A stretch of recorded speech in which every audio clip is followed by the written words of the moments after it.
What if one wrong hug could change the course of your life? She just wanted to reunite with her brother at the airport, but when she opened her arms, she fell into the embrace of the most powerful man she'd ever seen. He wasn't kind, not ordinary. He just stood there staring, not understanding a thing. It was just a mistake. Or maybe the start of a fate no one expected, because that hug sparked more than just curiosity. It sparked everything. But what came next? Even fate itself couldn't have predicted.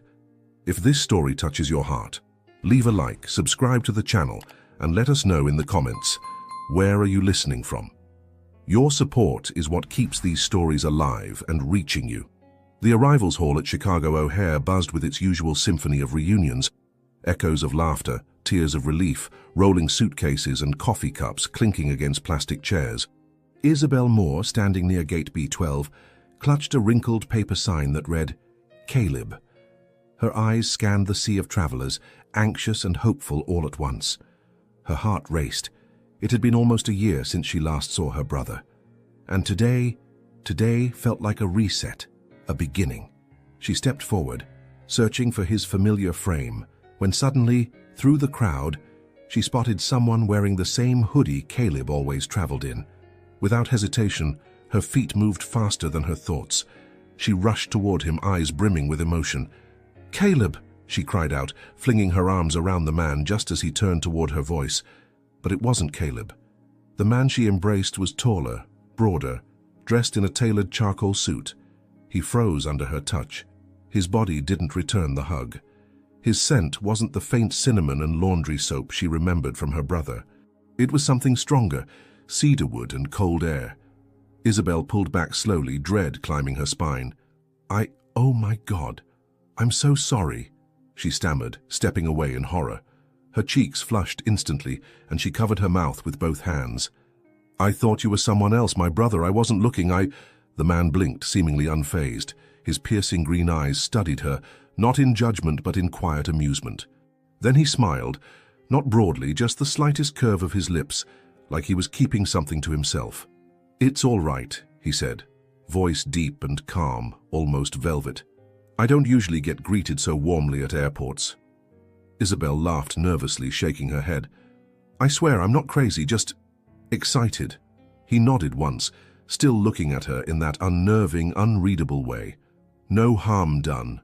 Before she could apologize again, her phone buzzed in her pocket. It was a text from Caleb. "Sorry, Belle. Flight delayed by 2H's just landed in Denver. Connection missed." Her heart sank.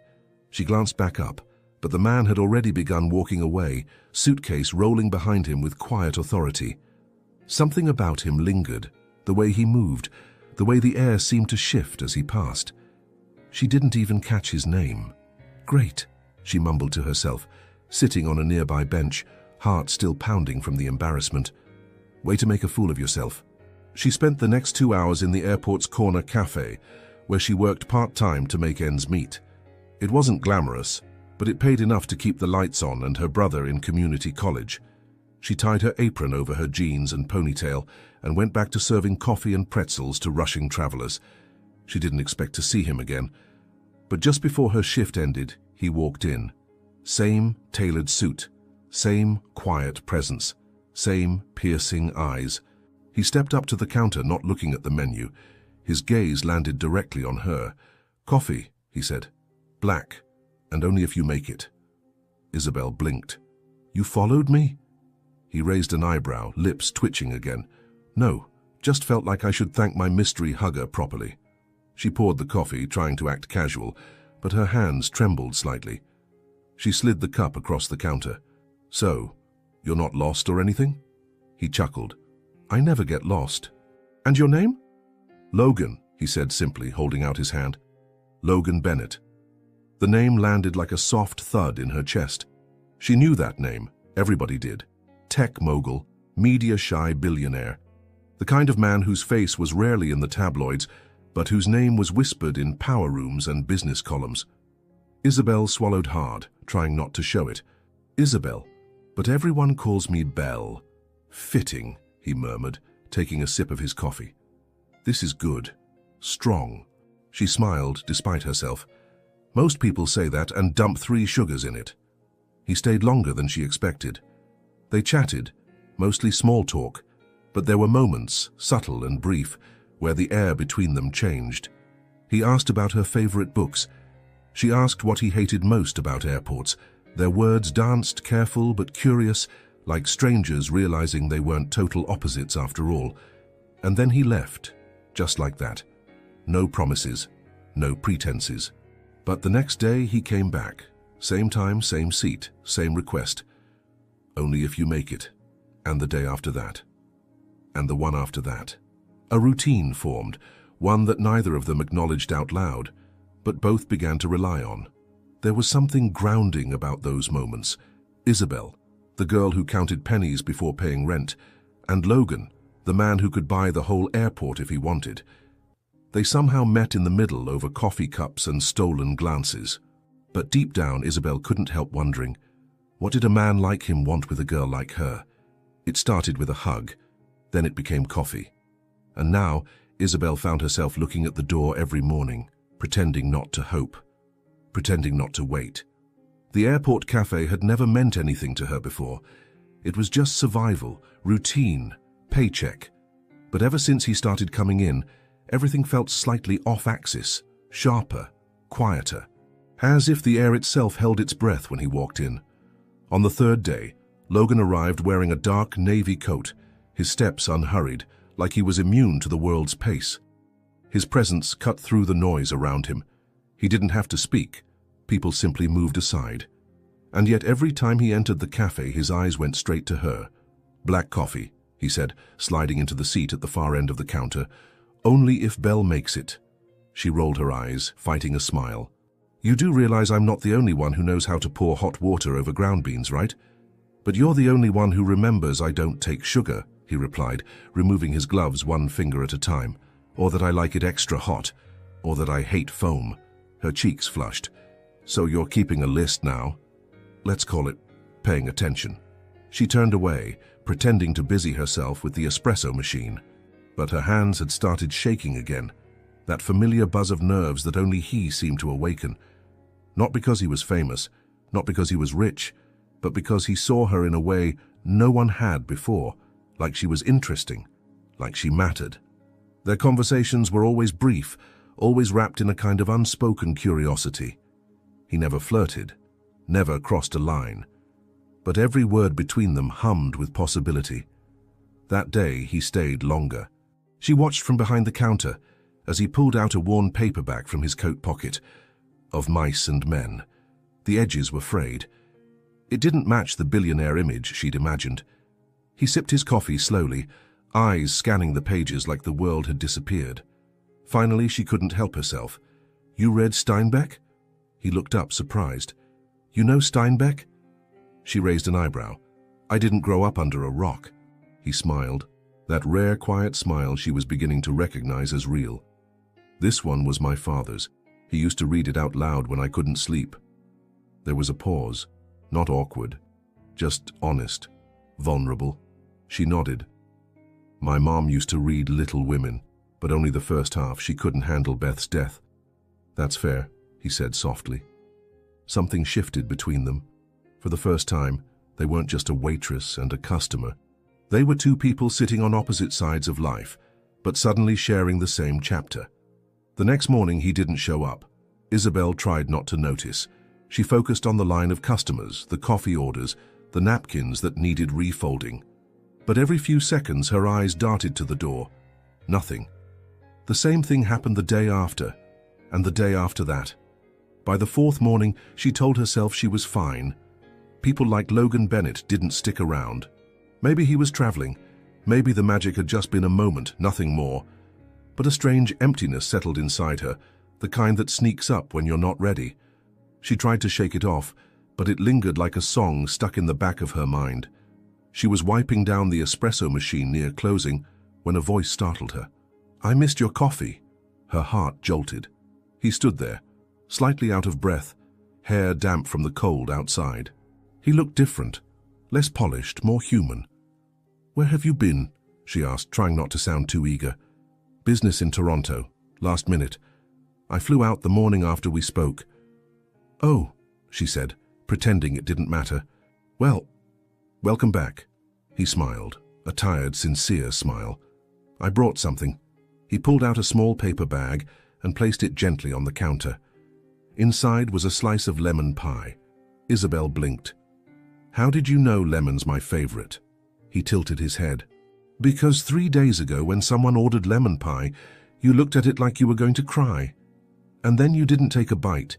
You just stared at it for a second and walked away." She stared at him. No one noticed things like that about her. No one ever had. "I figured maybe you needed someone to buy it for you so you'd finally eat it." Her throat tightened. She took a breath. "Thank you," she whispered, voice softer than she meant. They stood there in silence, not the awkward kind. The kind that says something is happening here, but neither of us knows what it is yet. He sipped his coffee. She ate a bite of the pie. The cafe around them went on. Orders, beeps, footsteps. But it felt like a different world was unfolding between them. Just as he stood to leave, he placed a folded note on the napkin next to her. "Don't open it now," he said. "Wait until your shift ends." Then he was gone. Isabel waited exactly 10 seconds after the door closed before unfolding the napkin. Inside, in clean handwriting, it said, "Dinner, Friday. I know a place where the lemon pie is even better. Say yes?" Her hands trembled. Her heart raced. She reread it twice. Then again. She had no idea what kind of world he came from, but part of her wanted to say yes. Friday came faster than Isabel expected. The days in between felt like they moved in double time, not because of what happened, but because of what might. That folded note had stayed in her apron pocket all week, its edges worn from being unfolded and read again and again. She hadn't said yes, but she hadn't said no either.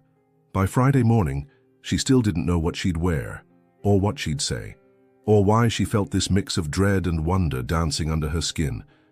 It wasn't just a dinner. Not really. It was a door, one she could walk through or run from. At 7 p.m., she stood outside a restaurant she'd never dared to step into before. The place didn't have a sign, just tall windows, warm lights, and soft jazz leaking from inside. People walked in dressed in designer coats, clicking heels, cufflinks. She almost turned back. Then she saw him, standing by the entrance. Logan. No suit tonight. Just a dark button-down, sleeves rolled, charcoal trousers, and something rare. A slight nervousness in his eyes when he saw her. "You came," he said, voice softer than usual. She shrugged, trying to hide how fast her heart was beating. Curiosity's a dangerous thing.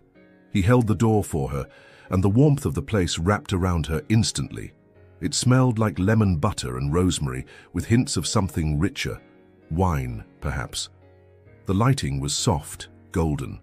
Everything gleamed, but nothing screamed for attention. Their table was tucked near a window, no menu, no prices in sight. "Do I want to know how much this dinner costs?" she asked, settling in awkwardly. Logan smiled, handing her a glass of water. "No, but for the record, I didn't bring you here to impress you." "Really? Could have fooled me." He leaned forward slightly. "I brought you here because I wanted to talk to you somewhere that wasn't surrounded by boarding calls and espresso machines." She relaxed just a little. A waiter appeared, nodded at Logan, and simply said, "As discussed?" He nodded once. Isabel blinked. "You ordered for me." "I took a risk," he said. "Lemon gnocchi, and something with dark chocolate for dessert. I figured you'd appreciate both." She didn't know whether to be flattered or offended, but when the food arrived, she forgot to care. The first bite melted on her tongue, like sunshine and comfort wrapped into one. And for the first time that night, she laughed. "Okay, this is definitely out of my reality," she admitted, reaching for her water. "But I'm not mad about it." He looked at her for a long moment.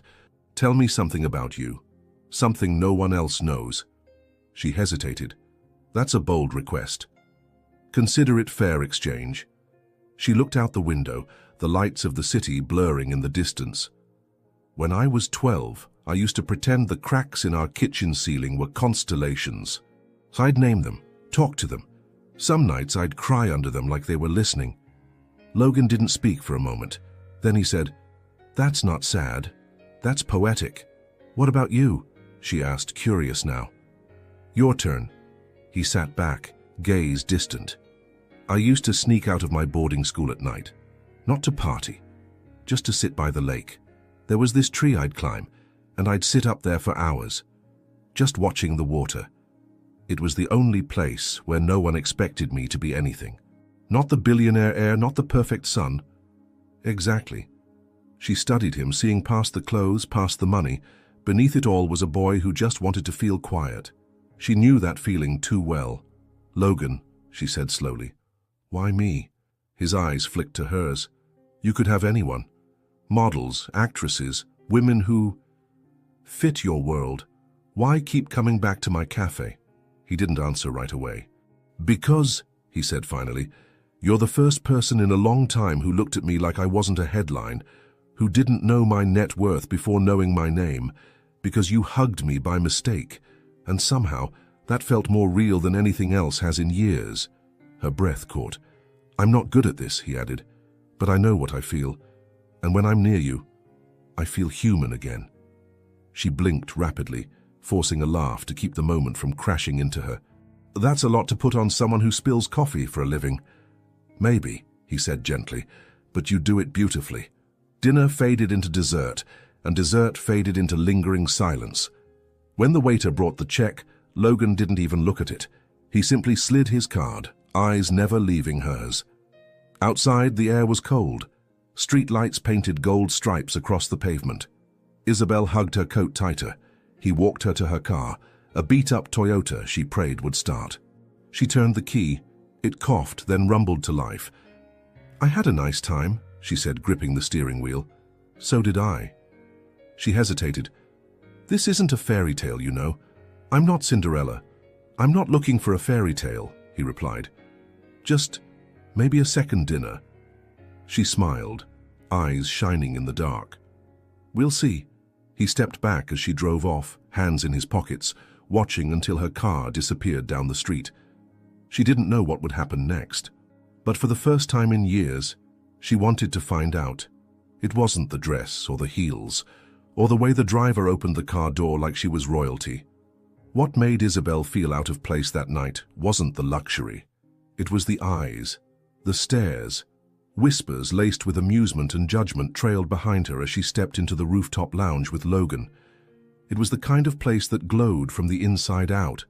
Glass chandeliers, string quartets, and servers who moved like dancers. The skyline of Chicago sparkled behind them, and somewhere in the distance jazz floated like perfume in the air. She had never seen so many people with perfect smiles and practiced laughter. And she didn't belong. She clutched her small purse tighter, every instinct telling her to shrink, to disappear, to fake a phone call and escape through the bathroom window. Logan noticed. "You okay?" he asked quietly, placing a gentle hand at the small of her back. She gave a quick nod, avoiding his eyes. "Fine, just not used to being scenery." "You're not scenery, Belle," he said, his voice firm. "You're the reason the room shifts when you walk in." That would have sounded ridiculous coming from anyone else, but when he said it, when he looked at her like she was more than enough, it didn't feel like flattery. It felt like truth. Still, the discomfort lingered. Conversations paused when she walked by. A woman in a backless gown openly scanned Isabel from head to toe, then leaned into a friend's ear, laughing just loud enough. She hated this. And when they finally sat at their table near the edge of the rooftop, Isabel leaned in, whispering, "You don't have to pretend, you know." Logan frowned. "Pretend what?" "That this is normal. That I fit here." His jaw tensed slightly. "You do. Come on." She let out a bitter laugh. "Look around, Logan. They know I'm not one of them." "So what?" "So I feel it," she admitted, voice cracking slightly. "Every second I'm here, I feel like a fraud. Like any moment, someone's going to pull me aside and ask me to leave, because I'm not rich or polished or whatever currency people here trade in." He leaned forward, resting his arms on the table. "I didn't bring you here to parade you," he said. "I brought you because I wanted you beside me." She looked away, eyes stinging. "But people are staring, laughing. Let them, he said more sharply than she expected. Their opinions aren't currency to me. She met his gaze then, and there it was again, that steady look of someone who wasn't used to being questioned. Not because he was arrogant, but because he was certain, and in that moment he wasn't just a man in a suit. He was an anchor in a storm. Still, the doubt inside her didn't let go so easily. When the waiter came, she barely touched her food. The conversation drifted around them. Real estate, stocks, luxury travel, words that felt foreign on her tongue. She smiled when she was supposed to, nodded politely, but inside her thoughts screamed, "You don't belong here. You don't belong to him." When the night finally ended, Logan walked her back to the car in silence. The air was cooler now, her skin tingled from the wind and the exhaustion of pretending. Inside the car, he didn't speak right away. Just sat beside her, watching the city pass by through the tinted glass. Finally, he broke the silence. "When I was 14, I overheard my father tell one of his colleagues that I'd never be good enough to run the company, that I was too soft." Isabel turned to him, surprised. "He said it like I wasn't even in the room," Logan continued, "like I was just a placeholder, a name without a spine." She said nothing, waiting. "And for years I tried to prove him wrong. I wore the right suits, said the right things, smiled at people who would sell their own mothers for stock leverage. I hated it, but I did it because I thought maybe that would make me enough." His voice lowered. "But nothing I did ever changed how they saw me, until I stopped trying." She swallowed hard. "What changed?" "I did," he said simply. "I stopped shrinking to fit their mold. I started building my own." He turned to her, eyes soft but serious. "You don't have to change, Belle. Not for me. Not for them. Let them whisper. Let them guess. They don't know your story, but I do, and I'm not ashamed of a single part of it." Her throat tightened. "You're not? Not even a little," he said. "In fact, it's the only part of my life that feels real lately." The car slowed to a stop in front of her apartment. The neighborhood was quiet, humble, worlds away from rooftop lounges and designer gowns. She hesitated with the door handle. "I don't want to embarrass you," she said quietly. Logan's expression didn't change, but his hand reached for hers. "You could never embarrass me," he said. "The only thing that would is if I let you walk away thinking you weren't enough." Isabel stepped out of the car, standing in the dim light of the street lamp. The night was cool, still, and something inside her began to thaw. He wasn't offering her a glass slipper. He was offering her space to be who she was, fully, unapologetically. She turned toward him one last time before climbing the steps to her apartment. And in that moment, she didn't know what tomorrow would bring. But for once, she didn't feel like an outsider. The box was small, worn edges, yellowed tape.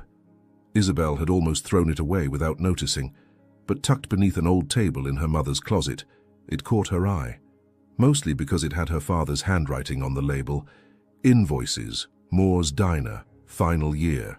She shouldn't have opened it, but she did. Inside were receipts, letters, tax notices, and one thick envelope stamped with a company name she'd never seen before, Arden Corp. She flipped the envelope over, curiosity curdling into dread.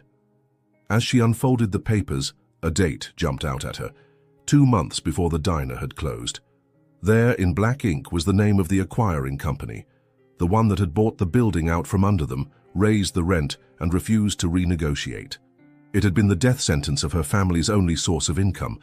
The name printed at the bottom of the contract made her stomach lurch. Logan Bennett. Her breath caught, her vision blurred. She gripped the table edge, knees trembling as the truth unraveled around her like a thread pulled too fast. He had known. He had to have known. This wasn't just a bad coincidence. This was betrayal disguised as fate. By the time Logan knocked on her door later that evening, she was already trembling. Not from fear, but from rage. She opened the door without a word. He smiled, holding a small bag of takeout. "I thought we could have dinner in tonight. You said you were craving—" "Arden Corp," she interrupted, her voice cold. "Does that name mean anything to you?" The smile faded instantly. Logan lowered the bag. "Where did you hear that?" "I found a contract," she said, arms crossed tightly over her chest. Your name was at the bottom. It was dated 2 months before my family lost the diner." His silence was louder than a scream. "So it's true," she whispered. Logan stepped forward, expression tense. "Belle, listen. How long were you planning to keep that from me?" she cut in, voice rising. "Or were you just hoping I'd never find out?" "I didn't know," he said quickly. "I swear to you. At the time, it was just a portfolio acquisition. I didn't handle that deal directly. We bought up multiple properties through a management group. I didn't even know the diner was part of it." "But your name is on the paperwork," she snapped, "which means you signed off on it. And my family, my mother, she cried herself to sleep the day we lost that place." His jaw tensed. "I didn't know," he repeated, slower this time, eyes locked onto hers. "I would have done something if I had." That's easy to say now. The silence that followed was unbearable. Isabel's chest ached with the weight of too many emotions at once: anger, confusion, disappointment, betrayal. Logan set the bag down slowly on the table and ran a hand through his hair. "Belle, I can't go back and undo it, but please believe me. You were never part of a plan. What we have, it's real." She shook her head, tears stinging behind her eyes. "I don't know what's real anymore," she said, voice cracking. "You walked into my life like some miracle, but all this time you've been tied to one of the worst things that ever happened to my family." He stepped closer. "Then let me make it right." "You can't." "I can try," he said firmly, but she didn't answer. She walked to the door, her back to him now, every muscle screaming for release. "Please go, Logan." His breath hitched. "Belle, just go." He hesitated for a moment longer, then nodded once, a broken motion, and walked out without another word. As the door closed behind him, the sound echoed through the apartment like a final note in a sad song. That night, Isabel sat on the floor of her living room, the envelope on her lap, the lights off, her thoughts spiraling in quiet chaos. Part of her wanted to believe him, wanted to believe that someone like Logan could never intentionally hurt her. But part of her, the scarred, skeptical part, knew that people with power often didn't need to intend harm to cause it. They just did. She looked around her small apartment. Every inch of it had been built from hard work, sacrifice, and survival. The diner had been the heart of that fight, and now, knowing he'd been part of the reason it disappeared, even if unknowingly, it made her feel like she'd trusted a stranger wearing a mask. Meanwhile, in a high-rise far across the city, Logan stood at the edge of his penthouse balcony, staring out at the lights. They blinked back at him like stars that meant nothing. He didn't drink often, but tonight there was a glass of scotch in his hand, untouched. He hadn't lied, but he hadn't known. And that truth, that blind spot, cut him deeper than any boardroom betrayal ever had. He thought of Isabel's eyes, the way they had gone cold, distant. He thought of her pain, not just tonight's, but the echo of it in everything she had ever said about her past. And for the first time in years, he didn't know what move to make. He didn't want to fix it like a business deal. He wanted to heal it, but he didn't know how. And as the night grew quieter, one truth settled in his chest like a stone. He might lose her. It had been 5 days since Isabel told Logan to leave. 5 days since she looked into his eyes and couldn't tell if the man she cared for was the same one who signed the death sentence on her family's dreams. She hadn't heard from him. Not a call, not a message, nothing. And yet, he was everywhere. In the way the morning light poured through her kitchen window, hitting the empty chair he once sat in the silence of her shifts at the cafe, where she kept expecting to see his shadow appear by the door, in the ache behind her ribs, when she reached into her apron and touched the now crumpled note that once invited her to dinner. She had told herself that walking away was strength, that not needing him was survival, but every hour of silence felt heavier than the last. Until one afternoon a knock came at her door. Not Logan, a man in a suit, his mid-50s, polite, with a tablet in hand. "Miss Moore?" "Yes?" she asked cautiously. "I'm from the Bennett Foundation. I was asked to deliver this to you in person." He handed her a folder and gave a small nod before leaving. No explanation, no signatures needed. She closed the door, heart racing. Inside the folder was a single sheet of paper, a deed. To Moore's Diner. The address was correct. The name was correct. And at the bottom, written in legal ink, was a note.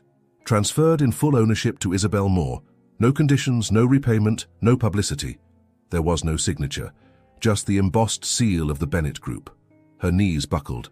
She sat slowly on the edge of her couch, hands trembling. She reread the document 4 times, afraid it might vanish like a dream if she blinked too long. It didn't. It was real. Logan had bought the property back, quietly, without spectacle, without demanding forgiveness. He had given her family's legacy back, not as a gesture of guilt, but of love, and that shattered her more than any apology could, because now she didn't know what to feel. Gratitude, resentment, hope. Was this a second chance or just a beautifully wrapped goodbye? That evening, Isabel took the train to the old neighborhood. She hadn't been near the diner in over 2 years. It still sat on the corner of a quiet street, its windows dark, the faded sign above the door barely legible. She approached slowly, her fingers trailing along the brick wall as memories rose like ghosts. The sound of her mother's laughter behind the counter, her father flipping pancakes at dawn, Caleb sitting on a stool, swinging his legs. It wasn't just a building, it was home. And now, it was hers. But the joy that should have followed didn't come easily, because love, when entangled with pain, becomes complicated, and forgiveness, real forgiveness, doesn't happen in a single breath. She stood there for a long time, not moving, not thinking, just remembering. Across the city, Logan sat alone in his office, staring at the skyline through the floor-to-ceiling glass. He had made his choice. He didn't send flowers. He didn't ask for a meeting. He didn't beg for her back. Because real love, he knew, wasn't about control. It wasn't about grand speeches or perfectly timed words. It was about seeing someone's pain and doing something about it, even if they never see you again. He had signed the transfer himself, instructing his legal team to keep his name out of it as much as possible. He didn't need credit.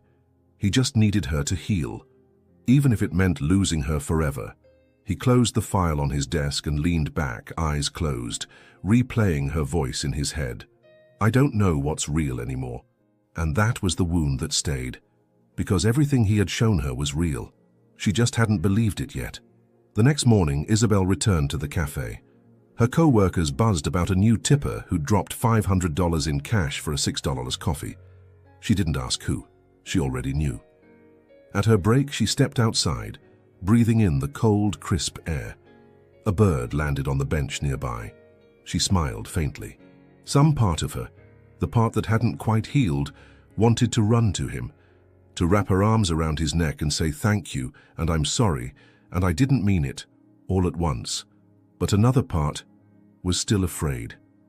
Not of him, of herself, of what it would mean to trust again, to love again, to let someone carry the weight with her. Not just the beautiful parts, but the bruised ones too. That night, she lay awake staring at the ceiling. The same cracks she'd once named constellations when she was a girl, only now they looked different, like doorways, like beginnings. And somewhere deep inside, under all the fear and confusion, a question echoed. Was it too late to go back? It started with a cough, nothing alarming. Caleb always had seasonal allergies. Isabel barely noticed as she rushed between shifts, keeping the apartment warm, bills paid, and dreams alive. But by the 3rd day, his skin was pale, his hands shaky, and the cough had become deeper, wet and heavy, echoing down the hallway at night like a warning bell no one wanted to hear. She found him curled up on the couch, burning with fever. "Caleb," she whispered, brushing her hand across his forehead. It was scalding. His eyes fluttered open, glassy. "I'm okay." "No, you're not," she said, already grabbing her keys. The hospital waiting room smelled like antiseptic and old coffee. Isabel sat on a cracked vinyl chair, fingers gripping the hem of her coat. Hours passed in a blur of clipboard questions, cold stethoscopes, and IV drips. Pneumonia. Severe. He needed surgery, immediately. But the words that mattered most hit her like ice water. "Without insurance, the procedure will cost over $20,000. She blinked at the nurse, unable to respond. $20,000. She didn't have two. She nodded mechanically, voice hollow. "Can I think about it?" The nurse gave a sad smile as if she'd heard that question too many times. Isabel stepped outside, her breath fogging the cold air. Her hands shook. She wanted to scream, cry, run, fight, but all she could do was stare at the phone in her hand. She had one name in her mind, only one, but calling him meant crossing a line she wasn't sure she was ready to cross again, after everything, after the silence, after the pain. She stared at the screen for a full minute. Then her thumb moved. Logan. She didn't leave a message, didn't explain. Just 3 words. "I need you." She hadn't even finished putting her phone back in her pocket when headlights appeared in the hospital lot. A black car, doors flying open. Logan. He didn't speak, didn't ask questions. He just walked toward her with a purpose that shook the air around him. "What room?" he asked. She blinked, stunned. "You came. You said you needed me." His voice was calm, but beneath it, a fury she hadn't heard before. Not at her, at the situation. At the fact that her brother was lying somewhere inside that building, fighting for breath, and she had to ask for help. He didn't wait. He moved past her, straight to the front desk. Within minutes, everything changed. Doctors reappeared. Procedures were approved. Papers were signed. Terms forgotten. Logan didn't flash a checkbook or mention his name. He simply spoke. Low, firm, final. And the hospital obeyed. Because when Logan Bennett decided to protect something, nothing stood in his way. Isabel sat beside Caleb's bed as he slept, a soft beeping the only sound in the room. Logan stood by the window, arms crossed, watching the city blink in the distance. She didn't know what to say, so she didn't say anything. Instead, she stared at Caleb's face, too pale, too still, and realized she hadn't stopped holding her breath since yesterday. "Thank you," she whispered. Logan turned, his eyes soft. "You don't have to." "I do," she said. "You didn't have to come." "I did," he said simply. "Because I couldn't imagine not being here." Her eyes welled up, but she blinked the tears away. "Even after everything I said?" He stepped closer. "Even after everything." There was silence, but not emptiness. A silence that held 1,000 unsaid things. She looked up at him, voice barely audible. "You were the first person I thought of." That stopped him. His shoulders softened. "You were always the only person I thought of." For the next 2 nights he stayed. He didn't leave the hospital once. He brought food she didn't eat, coffee she didn't drink, blankets she forgot to use. He talked to the doctors, sat with Caleb when she dozed off in the chair, took calls only when absolutely necessary, and even then, he never left the hallway. And each night as the hospital dimmed and the world outside fell asleep, Isabel watched him from across the room. The man who once belonged to another life was now sitting silently in hers, not trying to win her back, not asking for her trust, just being there. And in those moments she began to see him again, not as the name on a contract, not as the man with too much money and too many secrets, but as someone who showed up, without fanfare, without ego, someone who still cared, deeply. On the 3rd morning, Caleb's fever broke. Isabel cried silently, forehead pressed to her brother's arm, whispering prayers she hadn't dared speak out loud in years. When she looked up, Logan was already at the door. She followed him out into the corridor. The early light poured in through the windows, soft and forgiving. He didn't speak. Neither did she. They just stood there, hearts full of things too fragile to name. Finally, she whispered, "Why are you doing all this?" He looked at her, no hesitation in his eyes. "Because I still love you." Her breath caught. "I don't expect anything from you," he added. "But I meant it, Belle, all of it, then and now." She stared at him for a long moment. And then, she didn't reply. She just reached out, not to pull him closer, not to kiss him, but to touch his hand. Soft, gentle, silent, and in that simple touch, a crack opened in the wall between them. The garden behind the hospital wasn't much, just a few benches, a stone path, and some tired-looking hedges that hadn't seen rain in days. But that night, under a sky full of heavy clouds, it felt like a secret world, a place where the beeping machines and fluorescent lights couldn't reach. Isabel sat on one of the benches, wrapped in a thin hospital blanket. The air was crisp, cool against her skin. She pulled her knees up slightly, resting her chin on them, her eyes lost somewhere in the distance. Logan didn't sit beside her. Not at first. He stood a few feet away, letting the silence stretch between them like a ribbon neither of them was quite ready to tie. It wasn't awkward, it was respectful. Still, she spoke first. Caleb smiled today. Logan turned to her slowly. I saw.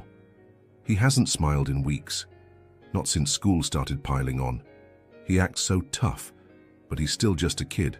Her voice cracked a little. She cleared her throat. I remember, she continued, when he was 5, he got this ridiculous idea that he could fly, jumped off the porch with a cape made from a pillowcase. She smiled faintly. Broke his arm, but when I ran to him, he said, It's okay, Belle, I just need to try again when the wind's better. Logan chuckled softly. Sounds like someone I know. She glanced at him. Is that your way of saying I'm stubborn? Not stubborn, he said. Brave. She looked down. I don't feel brave. You are, he said gently. You face things most people would run from. You keep going. You show up, even when no one else does. She was quiet for a moment, her fingers twisting the edge of the blanket. I was angry, she admitted. Not just about the diner, about everything. About needing help. About not being enough. His eyes softened. You are enough. You always were. She blinked back tears. I didn't want to depend on anyone. I didn't want to be a story you could walk away from. I'm not walking away. Her breath caught in her throat. I know I hurt you, he continued, even if it wasn't intentional. And I know saying sorry isn't a solution, but being here, helping Caleb, it wasn't about guilt, it was about love. She looked at him then, really looked. No suit, no tie. Just a man with tired eyes and a heart wide open. A man who hadn't left her side in days, who had asked for nothing, expected nothing, and given everything. She rose slowly and walked toward him. I don't know how to do this, she whispered. Neither do I, he replied. I'm scared. So am I. She stood in front of him, her hands trembling slightly. He didn't move, didn't reach for her. He waited, because that's what love does when it's real. It waits. And then, without another word, she stepped into his arms. It wasn't a dramatic kiss or a cinematic declaration. It was quiet, raw, real. She pressed her forehead to his chest, and he held her like something sacred. They stayed like that for a long time, swaying slightly, letting the noise of the world fade. The garden around them whispered with wind. Leaves rustled. Somewhere in the distance, a siren passed, reminding them that chaos still existed just beyond the gates. But in that moment, there was peace, and something more than peace. There was belonging. He pulled back just enough to look into her eyes. I missed you, he said simply. She smiled through tears. I know, I missed me too. He laughed softly, and she did too. Then, without hesitation, she leaned up and kissed him. It wasn't perfect.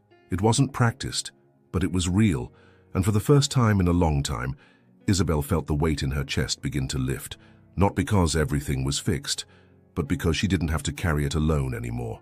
Later that night, back in Caleb's hospital room, Isabel sat beside her brother's bed while Logan dozed lightly in the chair across from them. The fluorescent lights hummed, machines beeped their quiet lullaby. Caleb stirred, eyes fluttering open. Belle? He whispered. I'm here, she said, brushing his hair back gently. He looked past her. Is that the guy from the cafe? She smiled. Yeah. He's still here? Yeah. Caleb paused. Is he your boyfriend now? She blinked, then looked over at Logan, slouched slightly in the chair, arms crossed, breathing soft and even. I don't know, she said truthfully, but he's... something. Caleb nodded sleepily. He bought me gummy bears. She laughed quietly. That sounds like him. Caleb's eyes were already closing again. I like him. And then he was asleep. Isabel looked over at Logan once more. She didn't have the answers. She didn't know the future, but in that tiny, quiet moment, in a hospital garden in a half-lit room, in the way he breathed beside her, she knew what healing felt like. The invitation wasn't fancy, just a folded piece of paper tucked under Isabel's coffee cup during her shift, with his handwriting in clean black ink. Dinner 7:30, just us. No restaurant name, no location, just a time and a promise. She found him waiting outside the cafe that evening, his hands in his coat pockets, that same quiet look in his eyes, like he had something to say, but no rush to say it. "Where are we going?" she asked. He smiled. "Somewhere real." They drove in silence. No classical music this time, no chauffeurs, just his old Jeep, the one he never used anymore, rolling gently through the quieter streets of the city until they turned into a small alleyway lit by a string of soft yellow lights. She recognized it instantly.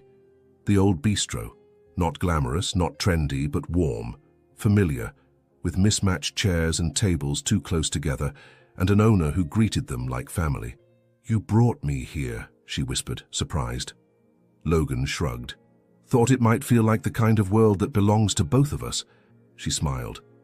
Inside, the lighting was dim and golden, and the smell of roasted garlic and warm bread filled the room. A candle flickered gently on the table. They didn't talk much at first. There wasn't a need to.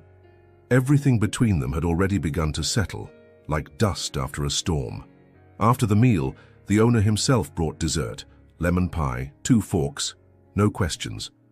Logan waited until the plates were almost empty before he leaned forward. "I want to tell you something," he said. Isabel's heart skipped. He didn't reach for her hand. He didn't go down on one knee. He just looked at her, eyes steady, words low and certain. "I used to think love was about timing, about control, about making the right moves so no one ever got too close." She tilted her head slightly, listening. "But then you walked into my life, or more accurately, crashed into it at gate B12. And for the first time, I didn't want control. I didn't care about appearances. I just wanted to know the girl who thought I was her brother."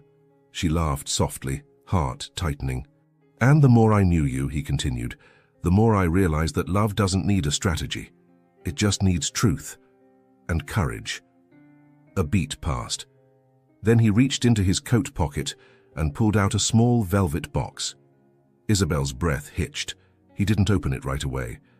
"This isn't about fixing anything," he said. "It's not about guilt or timing or even logic. It's about one simple truth I can't unfeel, no matter how messy or uncertain life gets." Now he opened the box. Inside, a ring. Not grand, not glittering with excessive diamonds, but delicate, elegant, real, just like her. "I love you, Belle," he said. "I want to build a life with you, not a perfect one, a real one. One with cracked ceilings and coffee spoons and lemon pie at 2 a.m. Her eyes filled with tears. "I know this is fast, and I know we've both been hurt, but I also know what it feels like to almost lose you, and I don't want to waste another second pretending that I'm okay with distance." He slid the box across the table. No pressure, no expectations, just hope and love. The air between them trembled with stillness. Isabel didn't answer right away. She stared at the ring, at him, at the hands that had held her brothers, that had fought silently for redemption, that had never asked her to be anything but herself. "I didn't think I'd be the kind of woman someone like you would want to marry," she said quietly. Logan smiled gently.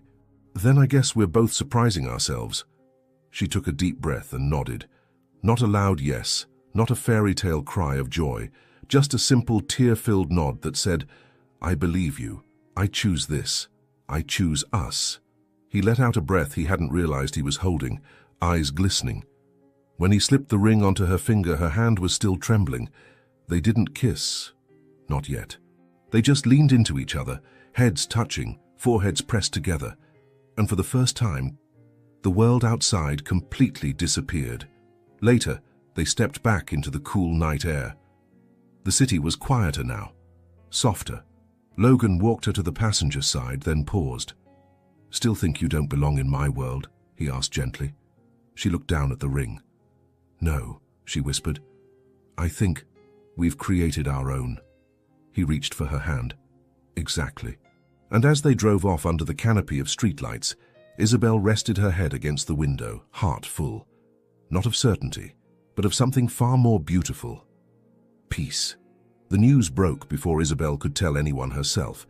A single photograph, blurry, poorly lit, of her stepping out of Logan's Jeep with a small, simple ring on her finger. The headlines followed within hours. Billionaire Logan Bennett engaged to unknown waitress. From cafe to castle, Logan's Cinderella. Isabel Moore gold digger or genuine love?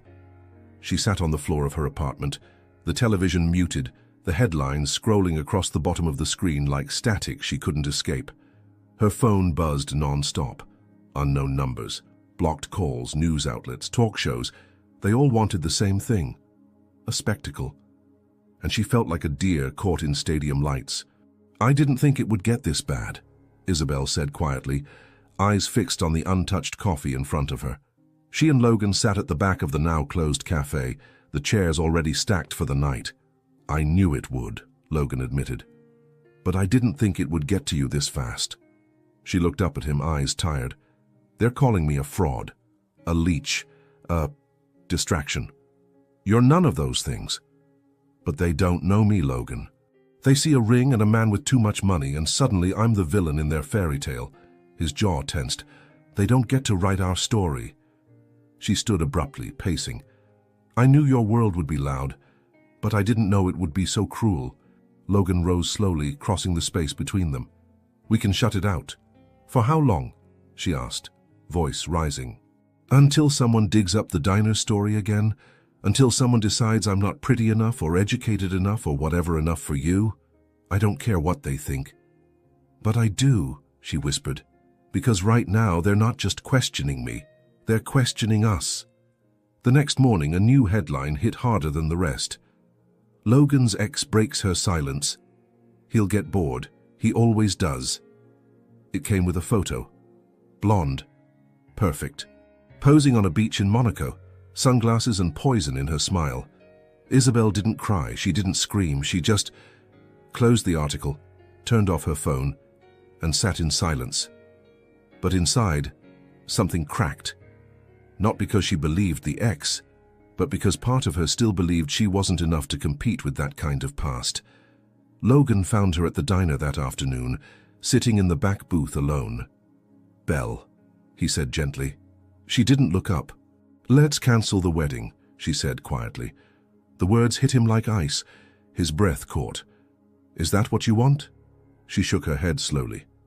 "No, but I don't want to start a life with you under attack.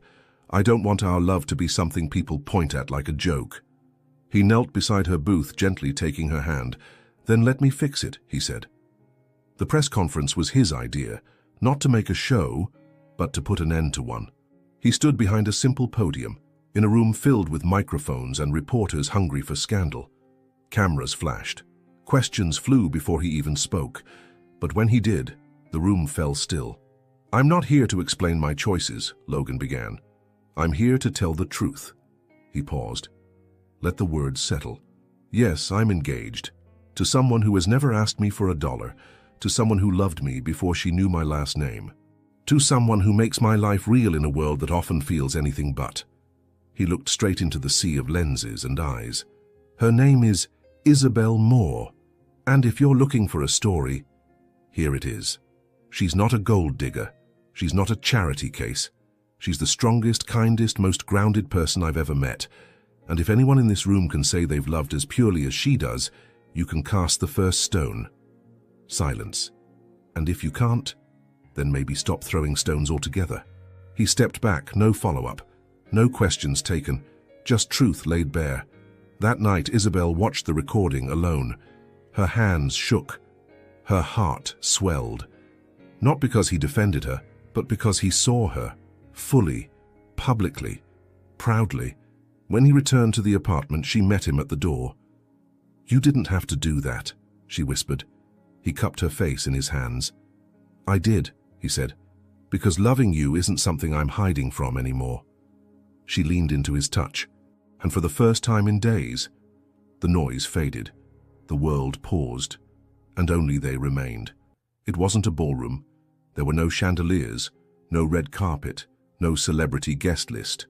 Just a garden on the edge of the countryside, surrounded by soft hills, wildflowers, and the hush of spring. The air smelled of jasmine and warm grass. The breeze played gently with Isabel's veil, brushing it against her cheeks like a secret being whispered. She stood beneath an old oak tree, the bark worn by time, its branches outstretched like arms welcoming her home. This wasn't the kind of wedding people expected from a billionaire, but it was the kind of wedding she had always imagined. Quiet, sacred, real. Caleb walked her down the aisle, still thin from his recovery but strong now. His hand was steady on hers, his eyes watery. "You okay?" she whispered as they approached the altar. He smiled. "You look like the version of Belle Mom always talked about, the one who believed in magic." Tears burned in her throat, but she swallowed them with a smile. The guests were few, just friends, a handful of Logan's close confidants, the cafe staff, and a couple of familiar faces from the diner's old neighborhood. No press, no noise, no posing for cameras. Just the people who mattered. Logan stood waiting at the front, wearing a navy suit that looked like it had been made just for this day. Not because it was expensive, but because it fit who he was now. Not the CEO, not the public figure, just a man in love. When Isabel reached him, he took her hands and everything else fell away. The officiant began, but Isabel barely heard the words. She was too focused on Logan's eyes, steady and tender. "I never believed in fate," he said softly, when it was his turn. "But then you hugged me like you already knew me, and that changed everything." The guests chuckled lightly, the moment tender. "You reminded me who I was before the suits, before the business, before the noise. You didn't ask for anything, but you gave me everything." He paused, voice tight. "And I promised to spend the rest of my life learning how to deserve that." Isabel's turn. Her hands trembled, but her voice was clear. "I used to believe I had to be strong alone. That love was a luxury I couldn't afford." She took a breath. "But then I met a stranger at an airport, and somehow he saw me before I saw myself." She looked into his eyes. "You loved me even when I couldn't. You stayed, even when I pushed. You made space for me to heal, to trust, to begin again. And that's what this is. Not a perfect ending, but a perfect beginning." The vows were done. The rings, simple and gold, slid into place like they'd always belonged there. "You may kiss the bride," the officiant said. And Logan didn't hesitate. He kissed her like the moment had waited years for them to arrive. The crowd erupted into warm, teary applause. Caleb whooped behind them. The wind stirred the trees, and somewhere in the distance a bird sang, off-key, imperfect and beautiful. The reception was held under a canopy of twinkling lights, strung between trees. The tables were decorated with old diner menus turned into place cards, and lemon pie was served instead of cake. Isabel danced barefoot in the grass. Logan didn't let go of her hand all evening. They didn't have a first dance rehearsed, no choreographed moves, just two people swaying to a slow song, eyes locked, surrounded by people who understood that real love wasn't loud, it was steady. Caleb gave a toast. "To my sister," he said, raising a glass of sparkling cider, "who always made me believe things would get better, and to Logan for proving her right." The guests clapped. Isabel wiped her eyes. Logan pulled her close. Later that night, Logan led her away from the crowd to a quiet bench at the edge of the garden. Above them, the sky had turned navy blue, stars peeking through like shy guests. He looked at her, brushing a loose strand of hair from her face. "Still feels like a dream," he whispered. She rested her head on his shoulder. "If it is, I don't want to wake up." They sat there in silence, hands intertwined. No drama, no spotlight. Just stillness, and a love that had survived misunderstanding, judgment, past wounds, and their own fears. Inside her mind, Isabel could still hear the hum of doubt that had lived with her for so long, the voice that said she'd never be chosen, never be seen. But that voice was quiet now, because in the presence of this man, in the warmth of that garden, in the way the moonlight touched her ring, she finally believed something she had never dared say out loud. She was safe. She was home. She was loved. The walls were still half-painted. One of the light fixtures flickered whenever the espresso machine hummed. And the new sign above the door, slightly crooked. But Isabel smiled every time she walked into Moore's diner, not because it was perfect, but because now it was hers. The place smelled of fresh lemon pie and toasted bread again. The booths were full of chatter. The same old jukebox in the corner played soft jazz when it wasn't jamming. The same corner table where her mother once folded napkins now held Logan's laptop, though most days he barely touched it. He preferred to help behind the counter. It was something the newspapers never expected to print. Billionaire slices pie while wearing apron. He didn't care. Neither did she. Isabel wiped the counter, humming to herself. Her wedding ring gleamed under the morning light. Her hair was up in a loose bun, apron smudged with flour. Across the room, Logan crouched next to Caleb, showing him how to fix the sticky cash register drawer. Caleb had grown stronger since the hospital. He laughed more now, teased more, and he never stopped telling people that his brother-in-law once bought a building just to give it back. "You're like Batman," he told Logan one night, to which Logan replied deadpan, but taller. That made Isabel laugh for a week. Their life wasn't made of yachts or galas anymore. It was built on routines: coffee at 6:30, lemon pie on Wednesdays, a shared journal on the nightstand where they wrote one sentence to each other before bed. Sometimes silly, sometimes sensual, sometimes just one word: still. On Sunday mornings, they walked to the farmer's market hand in hand. Logan bought whatever fruit was in season.